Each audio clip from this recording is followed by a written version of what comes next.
गणित के एक्शन पाई video lectures में आज हम वापस गुणनखंडन एवं बीजीय व्यंजकों का भाग, जिसे इंग्लिश में factorization and division of algebraic expression भी कहते हैं, के बारे में पढ़ने जा रहे हैं। जैसा कि हमने पिछले भाग में देखा था कि गुणनखंडन क्या होता है और ये हम कैसे निकालते हैं।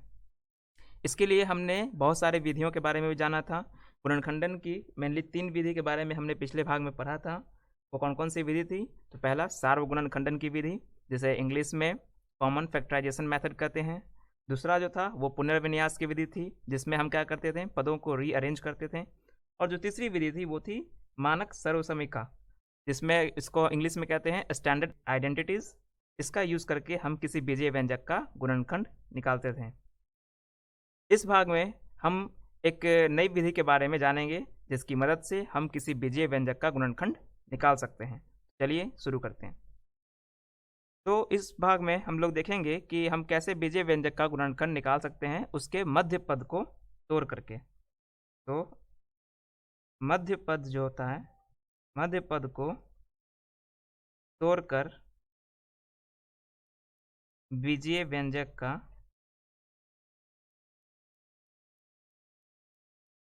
गुणनखंड, ये जो मैंने लिखा है इसका क्या मतलब है? मध्य पद को तोड़कर।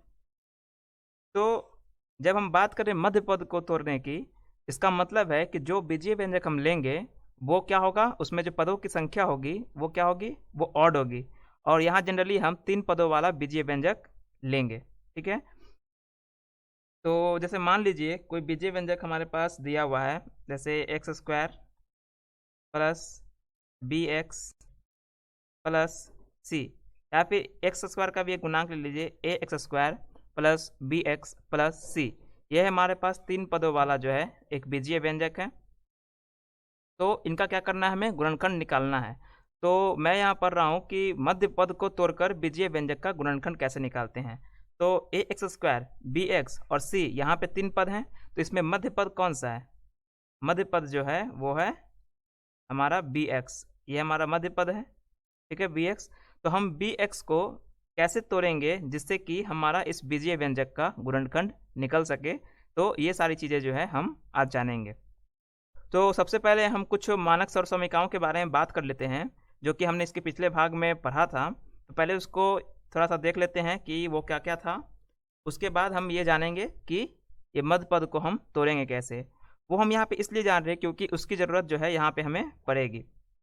जैसे कि मान लीजिए कोई दो द्विपदी व्यंजक है, एक्स प्लस पी और एक्स प्लस क्यू, जिसका क्या करना है, हमें गुणनफल निकालना है। तो दो द्विपदी व्यंजकों का गुणनफल हम कैसे निकालते हैं, ये चीज़ें हमने पढ़ रखा है बीजीय व्यंजक के गुणा में। तो क्या करना होगा, सबसे पहले कोई एक पद सेलेक्ट, कोई एक व्यंजक सेलेक्ट कीजिए। मान लिया कि मैंने एक्स प्लस पी जो है वो सेलेक्ट कर लिया। इसका जो पहला पद है वो है एक्स। एक्स को क्या करेंगे, दूसरा व्यंजक जो कि एक्स प्लस क्यू है, इससे गुना करेंगे। उसके बाद बीच में है प्लस का साइन, तो प्लस का साइन देंगे। उसके बाद है पी, तो पी को गुना करेंगे किससे, एक्स प्लस क्यू से। अब इसको क्या करेंगे, सॉल्व कीजिए। अब ये एक पदी व्यंजक का द्विपदी व्यंजक से गुणनफल निकालना है। तो एक्स इंटू एक्स कितना हो जाएगा, x square plus x into Q, यहाँ पर क्यू जो है वो अचर संख्या है और एक्स क्या है, चर संख्या। तो ये हो जाएगा Q x plus p into x, P x, यहाँ पर पी जो है वो अचर संख्या है और एक्स है चर संख्या, प्लस पी इंटू क्यू, क्या हो जाएगा ये, पी क्यू। पी और क्यू, पी क्यू का मतलब हो गया पी इंटू क्यू। ठीक है, यहाँ पी क्यू मतलब ये नहीं है कि कोई नंबर है जिसमें पी और क्यू कोई डिजिट है या अंक है। ये पी और क्यू कोई डिजिट अंक नहीं है, बल्कि ये दोनों नंबर हैं जो कि गुना में है। तो यहाँ पर हम देख रहे हैं, इसको जब आगे सॉल्व करते हैं तो देख रहे हैं कि क्यू एक्स और पी एक्स में कॉमन क्या है। तो क्यू एक्स का मतलब होता है क्यू इंटू एक्स और पी एक्स का मतलब होता है पी इंटू एक्स। तो इसमें कॉमन क्या है, तो कॉमन करने के लिए हम जान चुके हैं कैसे करते हैं। सबसे पहले हम गुणांक में देखते हैं कि गुणांक में कोई कॉमन चीज़ है कि नहीं। तो यहाँ पर पी है और यहाँ पर क्यू है, तो अभी इसका वैल्यू तो हमें पता नहीं है, लेकिन यहाँ पे चूंकि अलग अलग हमने यहाँ पर लिखा है, पी और क्यू अलग अलग लिखा है, मतलब कि जरूर गुणांक क्या अलग अलग है, तो गुणांक में कोई कॉमन हम नहीं ले सकते हैं। यहाँ पर जब चर की बात करते हैं तो इसमें भी चर x है और इसमें भी चर x है। तो पहले पावर मिलाइए, पावर सेम है कि नहीं। इसमें पावर 1 है और इसमें भी पावर 1 है। तो हम क्या करेंगे, यहाँ पर हम कॉमन ले सकते हैं। क्या ले सकते हैं कॉमन? तो x। तो x अगर कॉमन ले लेंगे तो qx में क्या बचेगा? केवल q बचेगा। और px में क्या बचेगा? केवल p बचेगा। और बाहर में क्या है? pq। तो एक्स स्क्वायर, इसको हम क्रम विनिमयता के नियम आप जानते हैं, गुणनफल का क्या, गुणनफल जो होता है वो क्रम विनिमयता के नियम का पालन करता है।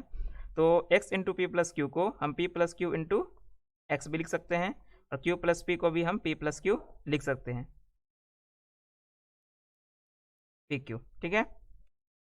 अब ये तो था कि जब x प्लस पी हो और x प्लस क्यू हो तब ये आता है x square plus p plus q into x plus p Q. लेकिन वहीं अगर x प्लस पी हो और प्लस क्यू ना होकर के माइनस क्यू हो तो क्या हो जाएगा? जहाँ जहाँ आपको प्लस क्यू दिख रहा है वहाँ वहाँ क्या हो जाएगा? माइनस क्यू हो जाएगा। तो हो जाएगा एक्स स्क्वायर प्लस ब्रैकेट के अंदर p, यहाँ पे प्लस क्यू है तो क्या हो जाएगा? ये minus Q into x plus यहाँ पे p इंटू क्यू है, यहाँ पे क्यू क्या है? प्लस है, p भी प्लस में है तो प्लस इंटू प्लस यहाँ पर आया है प्लस। लेकिन इस बार क्यू क्या हो गया है? माइनस। तो plus p into minus Q यहाँ पे हो जाएगा। तो ये कितना, क्या रिजल्ट आ जाएगा? X square plus P minus Q into x minus P Q, ये हो गया। अब इसमें और भी चेंजिंग कर सकते हैं, और भी बदलाव कर सकते हैं। कैसे? मान लीजिए कि यहाँ पर जो है पहले p क्या था? धनात्मक था, पॉजिटिव था। अब इस बार p जो हो गया वो ऋणात्मक हो गया, और q ऋणात्मक हम ले चुके हैं पहले से। तो क्या हो जाएगा? p भी ऋणात्मक हो गया और q भी ऋणात्मक हो गया, मतलब कि नेगेटिव हो गया। तो क्या हो जाएगा? एक्स स्क्वायर था, प्लस था, क्या था? p माइनस क्यू था ना।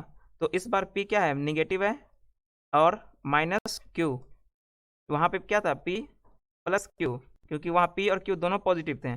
यहाँ पर p और q दोनों निगेटिव है तो p के पहले माइनस साइन आ गया, q के पहले भी माइनस साइन आ गया। उसके बाद था प्लस पी क्यू, तो p कितना है? माइनस p इंटू क्यू कितना है? Minus Q.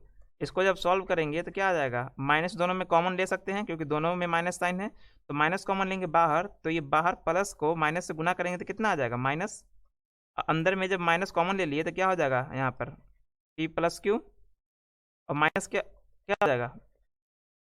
Plus p Q, minus into minus क्या हो गया? प्लस, और p इंटू क्यू क्या हो गया? P Q.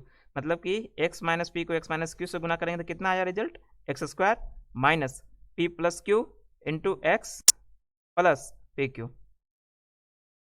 उसके बाद अब क्या करते हैं कि p को निगेटिव रखते हैं और q को पॉजिटिव कर देते हैं, मतलब कि धनात्मक कर देते हैं। हमने क्या पढ़ा था? x plus p into x plus Q बराबर क्या पढ़ा था? X square plus p plus q into x और प्लस पी क्यू। पी की जगह पे नेगेटिव है, क्यू की जगह पे पॉजिटिव रख दीजिए तो क्या हो जाएगा? साइन पॉजिटिव रखने, x square plus Q, P क्या है? निगेटिव है तो माइनस पी हो जाएगा इंटू एक्स, और ये हो जाएगा माइनस पी क्यू, क्योंकि पी पॉजिटिव, पी निगेटिव है, क्यू पॉजिटिव है, तो प्लस इंटू माइनस कितना हो जाएगा? माइनस। तो यहाँ बाहर में माइनस आ गया, और ये क्या हो गया? P q. तो इस तरह से x minus p into x plus Q क्या हो जाएगा? X square plus Q minus p into x minus P Q. ठीक है। पिछले वाले स्लाइड में देखिए, जब p पॉजिटिव था q नेगेटिव था तो बाहर में प्लस का साइन था और यहाँ p माइनस क्यू हुआ था into x plus minus P Q था।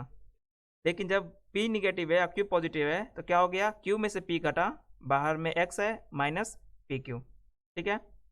अब ये चार जो हमने मानक सरल समीकरण लिखी है उसको क्या करते हैं कि जो हमने पहला बीजीय व्यंजक लिया था a x square plus b x plus c, इससे क्या करते हैं? कंपेयर करते हैं, मतलब कि तुलना करते हैं।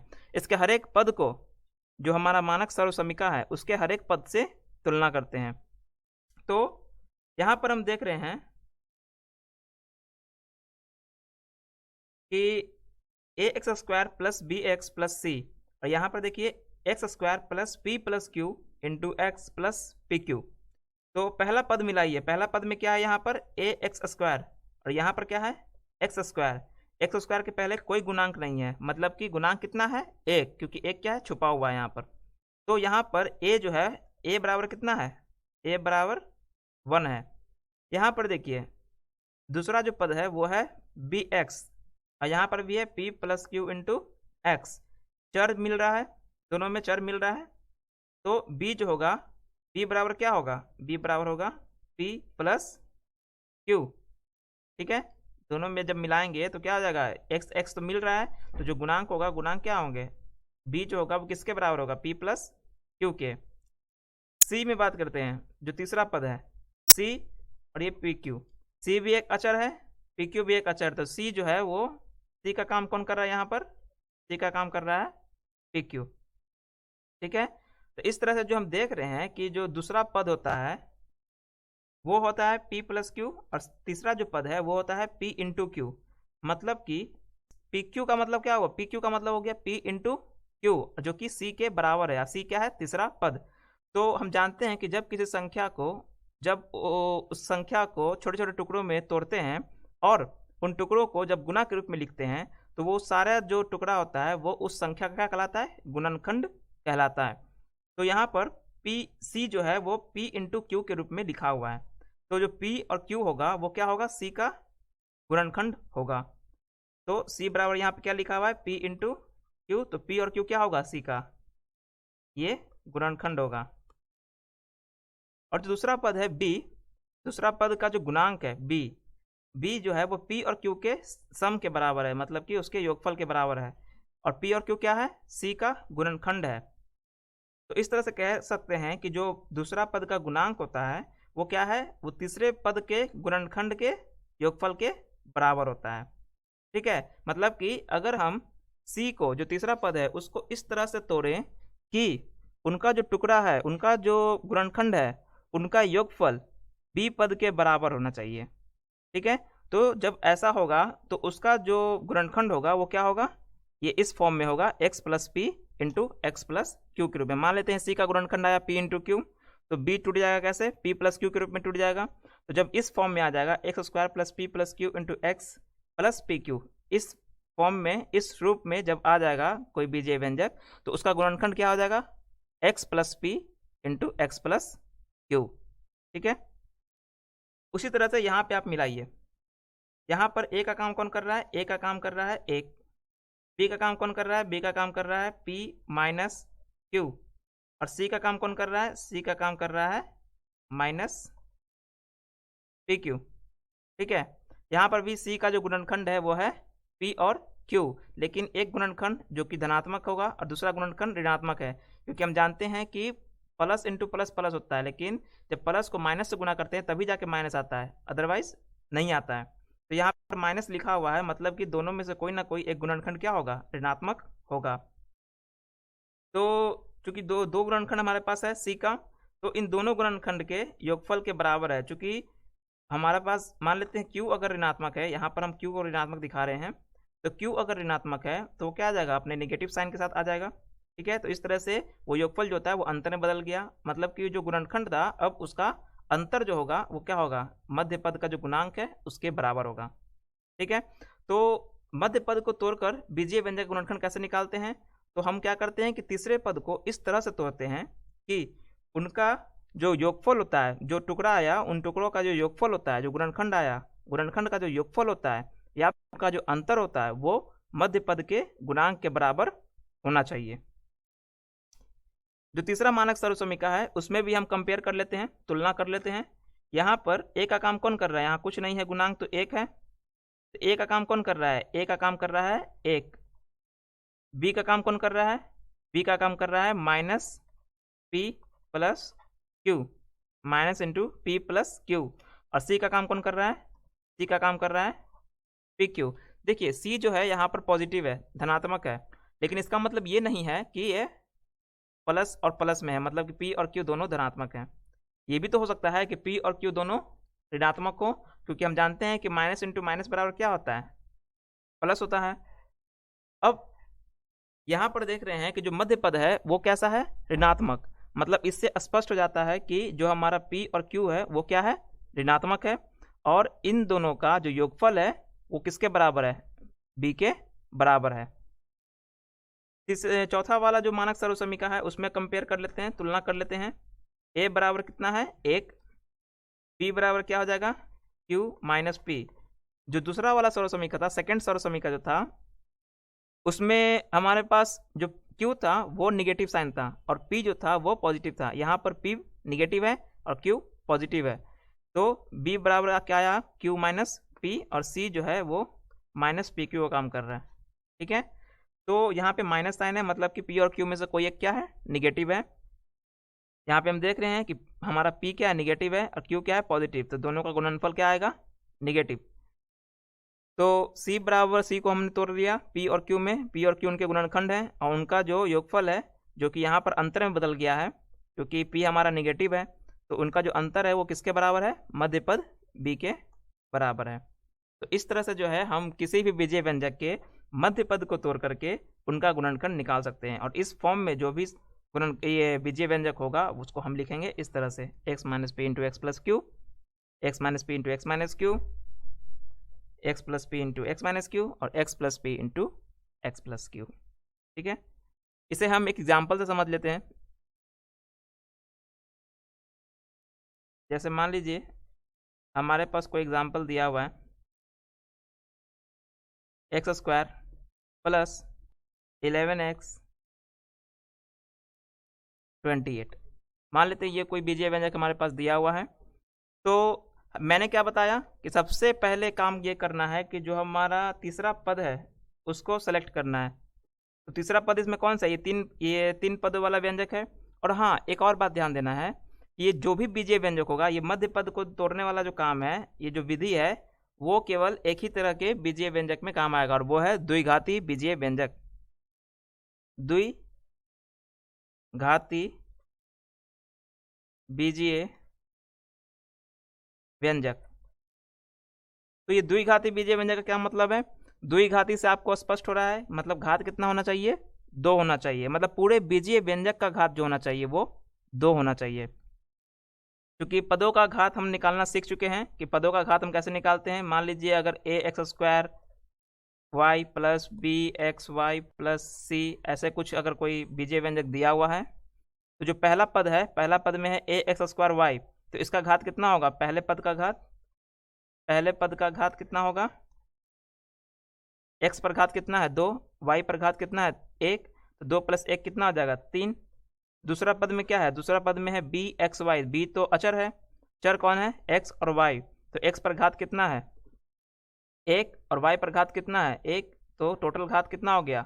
इस पद का केवल बात कर रहा हूँ मैं, बी एक्स वाई जो पद है उसका केवल बात कर रहा हूँ, उस पद का घात कितना है 2। जो तीसरा पद है, तीसरे पद का घात कितना है, तो तीसरे पद में देख रहे हैं कोई भी चर राशि नहीं है, कोई भी चर संख्या नहीं है, केवल अचर है। तो यहाँ पर मान लेते हैं अगर कोई भी चर है तो उसका पावर कितना होना चाहिए 0, तभी वहाँ पर कुछ नहीं है, क्योंकि किसी भी चर संख्या या अचर संख्या का पावर अगर 0 हो तो उसका वैल्यू कितना होता है 1। ठीक है, तो यहाँ पर अगर कोई अचर, ये कोई चर संख्या नहीं है, मतलब कि उस वहाँ पर जो पद का घात है वो कितना है 0। अब ये तो हमने अलग अलग पद के घात निकाल लिया, तो उस अगर पूरे बीजीय व्यंजक का घात की बात करें तो पूरे बीजीय व्यंजक का घात जो होगा वो उस पद का घात होगा जिसका घात क्या होगा, सबसे बड़ा होगा। ठीक है, तो कौन सा पद है ऐसा जिसका घात सबसे बड़ा है, तो जो पहला पद है उसका घात सबसे बड़ा है जो कि 3 है, मतलब कि ये 3 जो होगा वो पूरे बीजीय व्यंजक का घात कहलाएगा। ठीक है, पहले तो आप अलग अलग पद का घात अपना निकाल लेंगे, उसके बाद देखेंगे उनमें सबसे बड़ा कौन है, जो सबसे बड़ा होगा घात वही पूरे बीजीय व्यंजक का घात कहलाएगा। क्लियर है, यहाँ पर हम देख रहे हैं कि ये x square plus 11x plus 28, यहाँ पर पहले पद में x का घात 2 है, दूसरे पद में x का घात 1 है, और तीसरे पद में x का घात कुछ नहीं है, मतलब कि x का घात 0 है। तो सबसे बड़ा कौन है 2, मतलब कि पूरे बीजीय व्यंजक का घात कितना है 2, तो ये क्या हो गया द्विघाती बीजीय व्यंजक।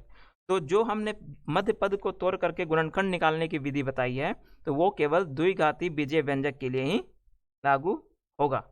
जनरली अभी आप यही जानिए कि द्विघाती बीजीय व्यंजक के लिए ही ये लागू होगा, केवल मध्य पद को तोड़कर, जो विधि हमने अभी बताई है। ठीक है, तो अब सीख लेते हैं कि ये होगा कैसे। तो सबसे पहले हमने क्या बताया कि हमें जो तीसरा पद है उसको सेलेक्ट करना है। तो तीसरा पद कौन है यहाँ पर? 28। यहाँ पर तीसरा पद जो है वो क्या है? 28, मतलब कि 28। तो 28 का सबसे पहले आप ये देखिए कि वो किस किस टेबल में आता है, या इसका गुणनखंड क्या क्या हो सकता है। तो 28 जो है किस किस टेबल में आता है, पहले आप ये सोचिए। तो एक के टेबल में तो आएगा ही, एक के पहाड़ा में तो आएगा ही, दो के पहाड़ा में भी आएगा, तीन में आता है? नहीं आता। चार में, चार के पहाड़ा में आएगा। पाँच में नहीं आएगा।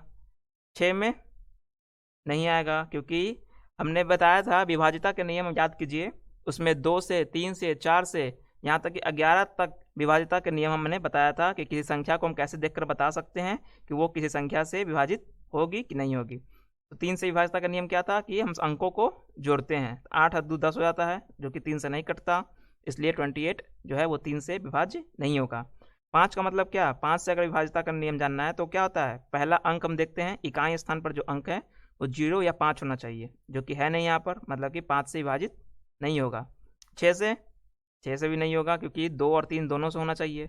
यहाँ 3 से नहीं हो रहा, केवल 2 से हो रहा, तो 6 से भी नहीं होगा।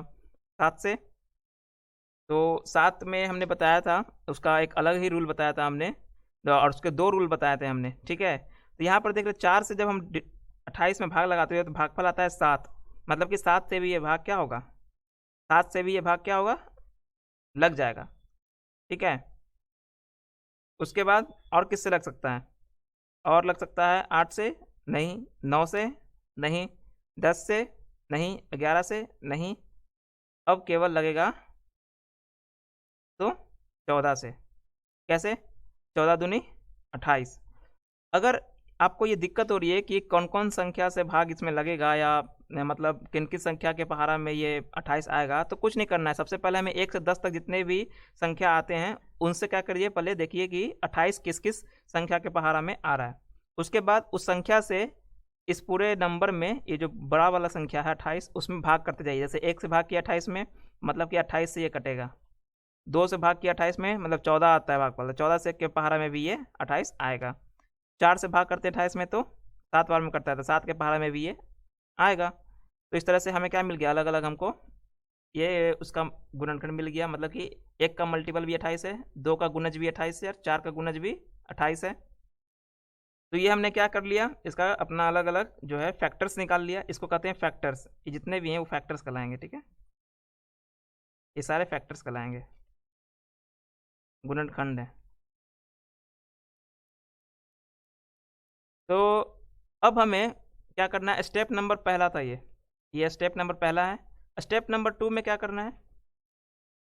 स्टेप नंबर 2 में ये करना है कि हमें इन गुणनखंडों में से उन 2 गुणनखंड को सेलेक्ट करना है, 2 गुणनखंड को, 3 गुणनखंड को नहीं, बल्कि केवल 2 गुणनखंड को सेलेक्ट करना है। हमें इन गुणनखंडों में से वैसे 2 गुणनखंड को सेलेक्ट करना है जिसका योगफल क्या होना चाहिए, जो मध्य पद का गुणांक है उसके बराबर होना चाहिए। तो ऐसा कौन सा 2 हम गुणनखंड लें जिसका योगफल मध्य पद के गुणांक के बराबर हो और उनका गुणनफल मध्य ये तीसरे पद के बराबर हो। ऐसा 2 गुणनखंड सेलेक्ट कीजिए जिसका गुणनफल तीसरे पद के बराबर हो और उनका योगफल मध्य पद के गुणांक के बराबर हो। तो सेलेक्ट कीजिए। अगर मैं 2 और 4 ले लूँ तो 2 और 4 का गुणनफल कितना आता है? 8। क्या ये तीसरे पद के बराबर है? नहीं, तो हम 2 और 4 नहीं ले सकते। अगर हम ले लें 7 और 14, तो 14 7 कितना होता है? 14 5 70, 14 6 84, 14 7 98, 98। यहाँ पे क्या 98 है तीसरा पद? नहीं, तो मतलब कि हम 7 और 14 भी नहीं ले सकते हैं। अगर 4 और 7 ले तो 4 गुना 7 कितना आता है? 28। अरे ये तो तीसरे पद के बराबर है, मतलब कि हम ये 4 और 7 ले सकते हैं, लेकिन अभी भी यह अधूरा है। हमें इसका योगफल चेक करना होगा कि योगफल जो है वो मध्य पद के गुणांक के बराबर है कि नहीं। तो 4 + 7 करके देखिए कितना आता है? 11। ये मध्य पद के गुणांक के बराबर है, मतलब कि हम ये 2 गुणनखंड 4 और 7 ले सकते हैं। तो ये हमारा स्टेप 2 था। स्टेप 3 में क्या करना है, कि हमको क्या करना है, इसको इस तरह से लिखना है। हम 4 और 7 क्या ले लिए इसका गुणनखंड ले लिए, तो क्या हो जाएगा 11 को कैसे लिखेंगे 4 प्लस 7x इस रूप में लिखना है, तीसरा स्टेप में इस रूप में लिखना है। और 28 का मतलब क्या हो गया 4 गुना 7, यही लिखे हैं हमने। 28 का गुणनखंड क्या हो गया 4 गुना 7 और 11 बराबर क्या लिख सकते हैं 4 प्लस 7। अब ये देखिए किस फॉर्म में आ गया है, ये आ गया है x square plus p plus q into x plus p Q, इस रूप में आ गया है। तो इसका जो गुणनखंड होता है वो क्या होता है एक्स प्लस, ये जो रूप हमने लिखा है x square plus p plus q into x plus p Q, ये किस व्यंजक का गुणनफल होता है x plus p into x plus Q का गुणनफल होता है ये। मतलब कि इसको भी हम लिख सकते हैं x plus p into x plus Q के रूप में। तो यहाँ पी का काम कौन कर रहा है, पी का काम कर रहा है 4, पी का काम कर रहा है 4 और क्यू का काम कौन कर रहा है 7। या फिर आप ऐसा भी कर सकते हैं क्यू का काम कर रहा है 4 और पी का काम कर रहा है 7, आप जो चाहे लिख सकते हैं यहाँ पर।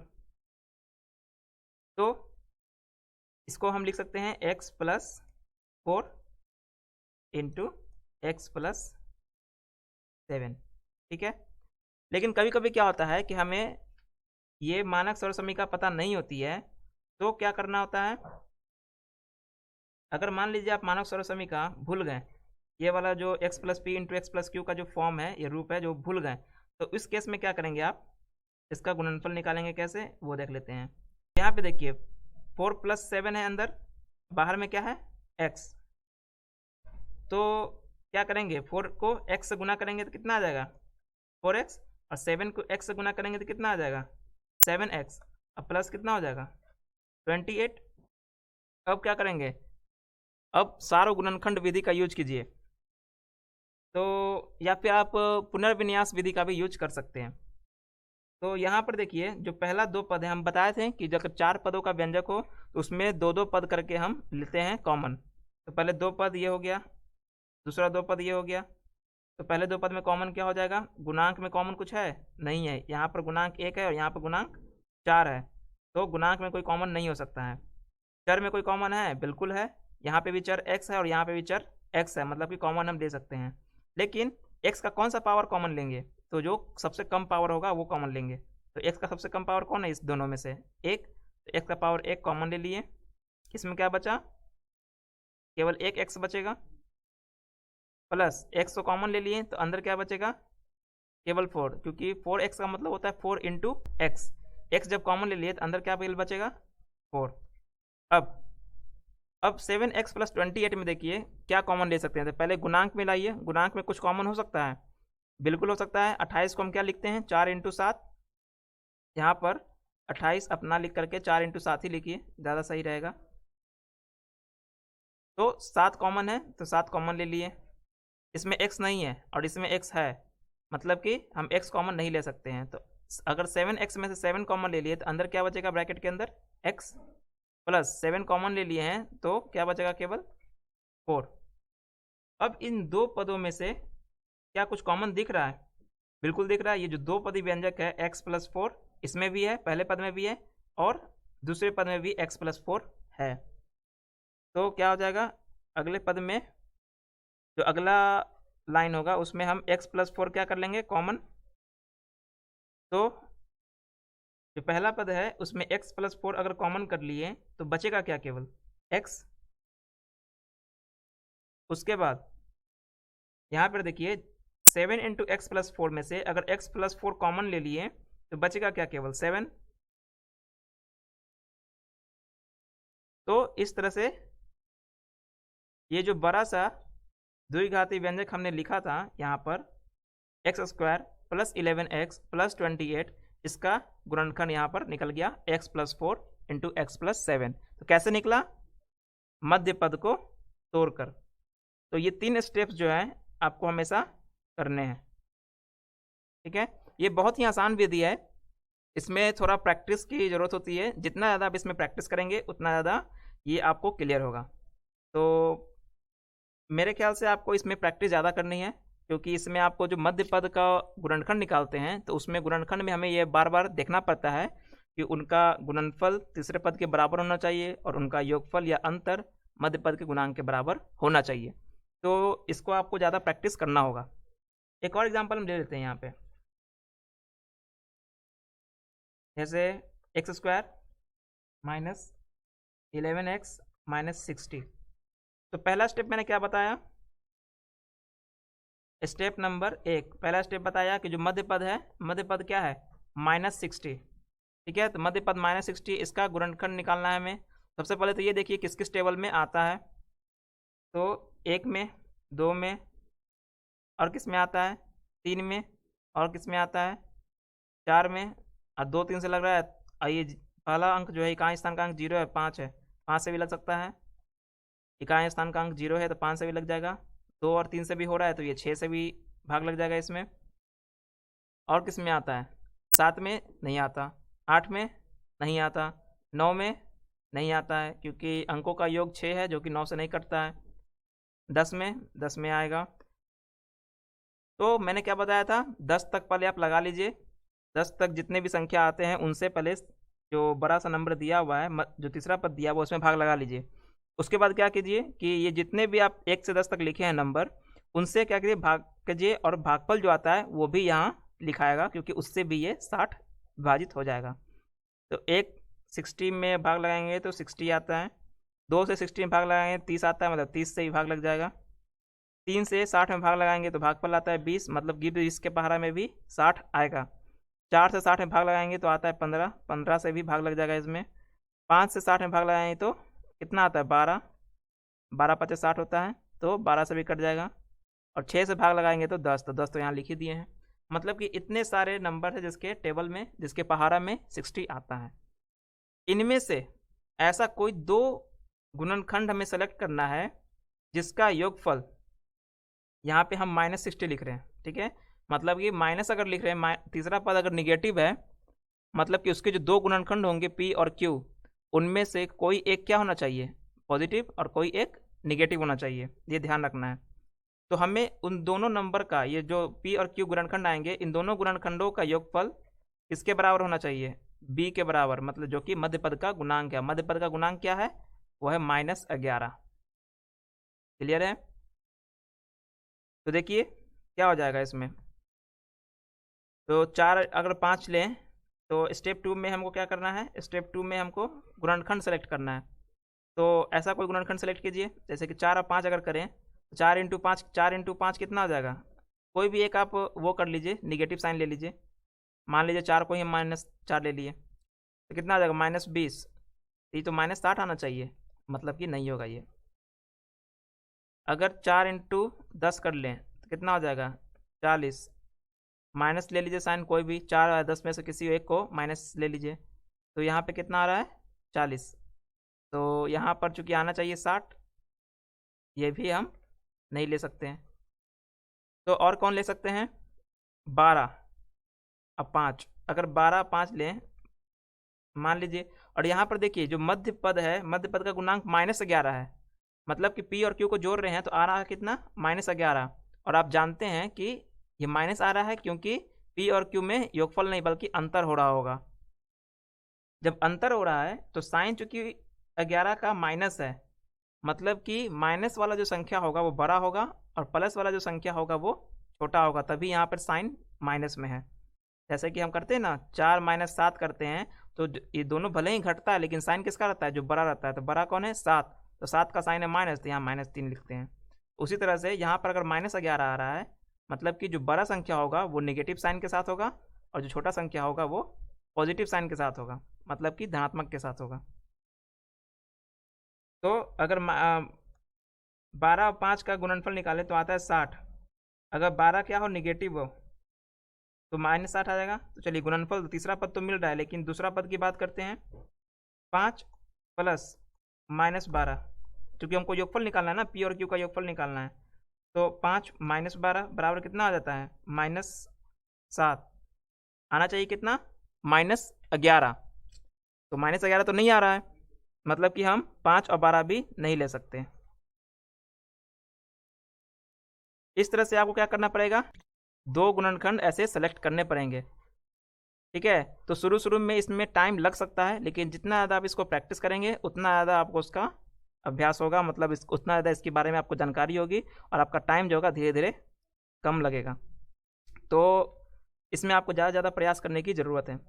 अब इसमें देख लेते हैं और कौन सा गुणनखंड हम ले सकते हैं। अगर 15 और 4 को ले तो 4 इंटू -15। अभी हम बताएं बड़ा वाला जो संख्या होगा माइनस साइन के साथ, क्यों? क्योंकि हमारा जो बी पद है वो ऋणात्मक है, मतलब कि वहाँ जो पी और क्यू ले रहे हैं उसमें दोनों में अंतर होगा, लेकिन साइन किसका जो बड़ा है, तो बड़ा वाला जो संख्या होगा वो नेगेटिव साइन के साथ आ रहा होगा, तभी ये जा करके -11 हो रहा है।